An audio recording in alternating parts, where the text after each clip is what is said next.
बलवान, जगत सरा से बठियारे की बठियारा बलवान।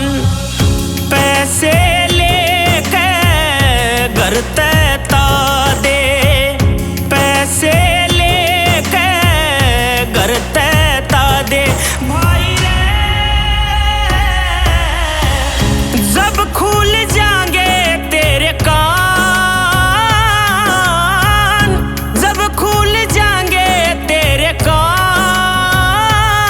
बंदे मानी चाहे मत मान, बंदे मानी चाहे मत मान।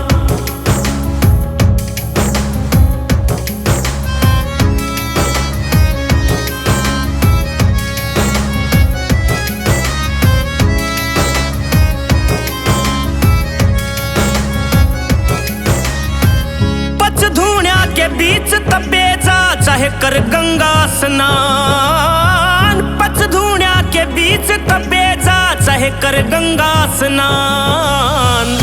मन में धूणी मन में सतगुरु, मन में धूणी मन में सतगुरु भाई रे। मन में श्री भगवान, मन में श्री भगवान। बंदे मानी चाहे मत मान, बंदे मानी चाहे मत मान।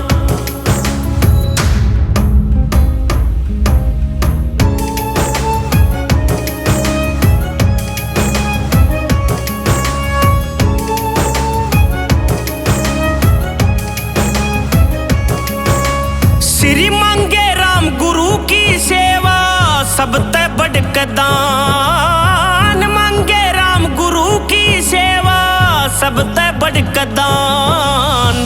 सतलोक की सैर करे जा, सतलोक की सैर करे जा भाई रे। हो जागा तम ज्ञान,